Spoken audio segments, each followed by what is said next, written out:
Welcome to this video tutorial brought to you by Jawan.com, and in this video I'm going to show you how to make this delicious looking Web 2.0-ish 3D shiny looking RSS icon. Now you've probably seen these things all over the internet, but you haven't seen any as 3D and most beautiful looking as this one. So be the first to own this beautiful looking RSS icon for your website. So let's go ahead and get started. The first thing I'm going to do is minimize that, and I'm going to go to File and New, and I'm going to make my width set to 300 and my height set to 300, and I'm going to make sure that the color mode is set to RGB.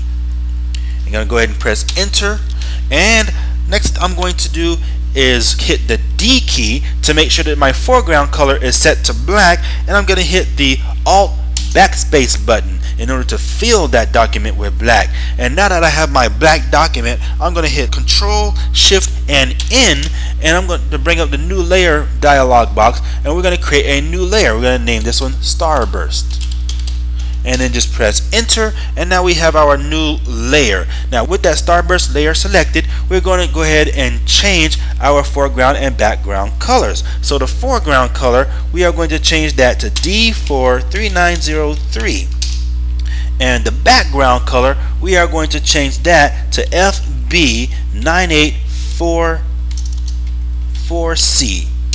Alright, so now that we have our foreground and background colors changed, we are going to click on the gradient tool, and we're going to click on the bar at the top and make sure that we have foreground to background selected.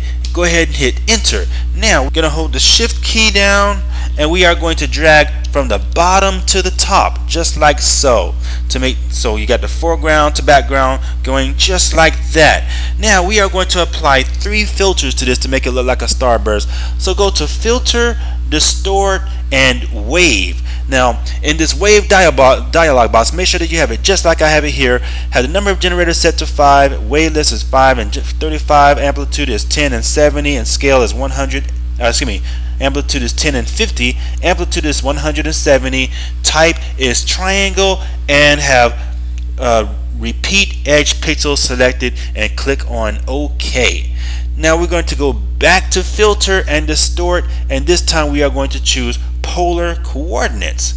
And with polar coordinates, just make sure you have rectangular to polar selected, and click OK. And now our starburst starting to take shape, but we need to make it stand out and make it a lot more brighter. So again, go to Filter, this time go to Sharpen, and choose Unsharp Mask. And as soon as I do that, as you can see, it's already brightened up and really standing out. Have your amount set to 70, radius set to 45, threshold set to 0, and hit OK. So there goes the finished starburst. Now we are going to create our button. In order to do that, hit Control Shift N, and then name this new layer Button. Now with our button layer created, we are going to click on the rounded rectangle tool, and we are going to make sure that the radius is set to 40. And so we are going to hold down the shift key, and we are going to drag out our rounded rectangle. Holding down the shift key, make sure that it stays as a perfect square, and we're going to do it just about like that. Make sure that you let go of that mouse cursor before you let go of the shift key. Now select the move tool, and we're going to eyeball it and try to get it just in the middle. We're going to eyeball it just like Rachel Ray does. So get about like that. Come over to your layers panel, and we're selecting the button layer, and we are dragging it down under the starburst layer. Now with the button layer under the starburst layer, we're going to hit hold Control, and then click on the mask right there. And as you can see, it shows the marching ants. Now we are going to click on the starburst layer, and we are going to click on Create Layer Mask to mask out that starburst layer to the button shape below, just as we've done here. And the black is just that background color that we've done earlier. So now that we have done that, we are going to hit Control Shift N and create a new layer, and we are going to name this one Shine. Okay, now with our Shine layer selected, we are going to Control click on the starburst layer. And so with the button layer selected, we are going to click on the Elliptical Marquee tool, and we are going to hold down Alt and Shift at the same time while we drag out an ellipsis.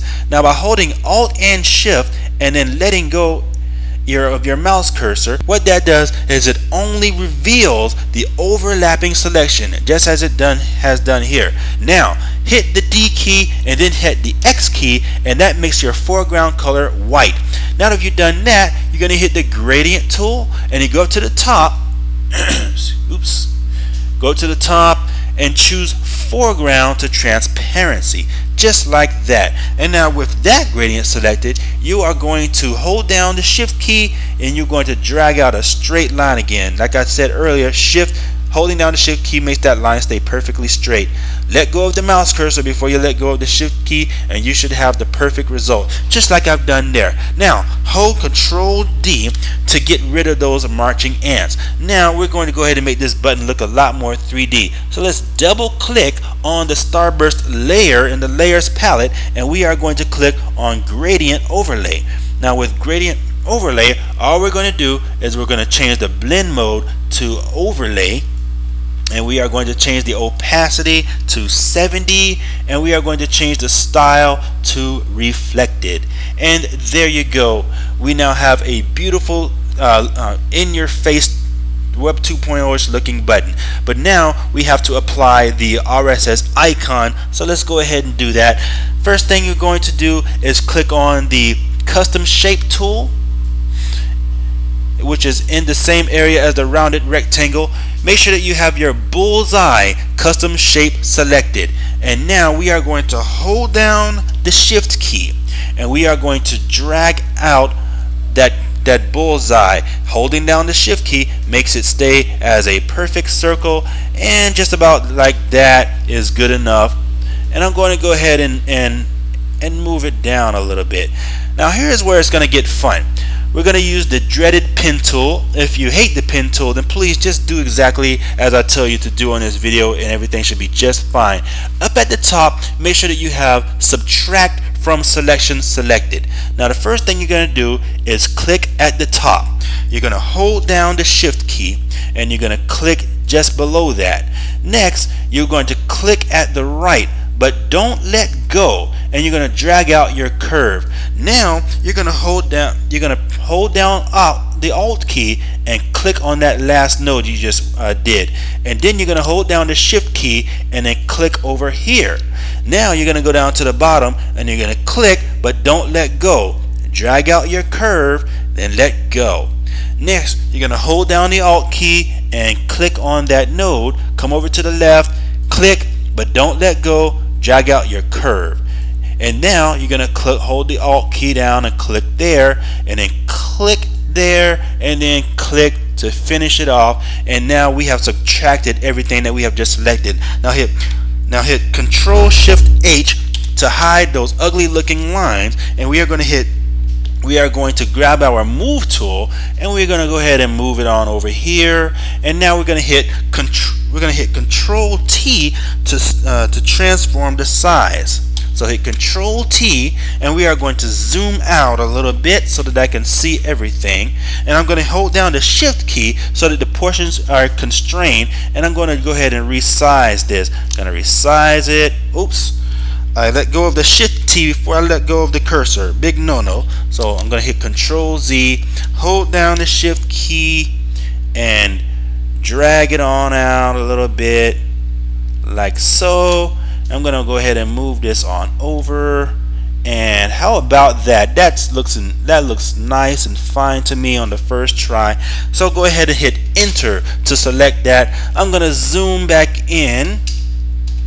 Now we're going to go ahead and drag out some guidelines here. If you don't have these little rulers, then you can just go to View and then click Rulers in order to show the rulers, just like that, and that'll allow you to drag out the lines. Now after you dragged out the lines, let's hit Control Shift N again, and we'll just name this layer, this new layer, whatever. We're going to name it whatever. There we go. So we're going to go ahead and click on the Elliptical tool, excuse me. Now we're going to hold down the Shift key so that we can drag out a perfect circle. We're going to go right here and we're just going to drag out our circle. Alright, there we go. Now all we got to do now is apply some styles to that, and we are done. So go ahead and get these lines out of the way. So gonna go ahead and the circle the circle is selected, so let's go ahead and click on let's go ahead and double click on that. We are going to choose gradient overlay. Excuse me, we're going to click on inner shadow. Going to click on going to change the distance to 2, the choke to 20, and then hit enter. Now we're going to hold down the Alt key, and we are going to drag that FX down to this one, and there you go. We are done. We have that beautiful looking RSS icon. So let's see, let's compare it to the other one here. Gonna go ahead and bring that back up, and there you go, perfectamundo. And I hope you've enjoyed this tutorial. Please visit juwan.com and become a member of the free message forum there. You can ask me all types of questions that you want, and thank you and have a great day.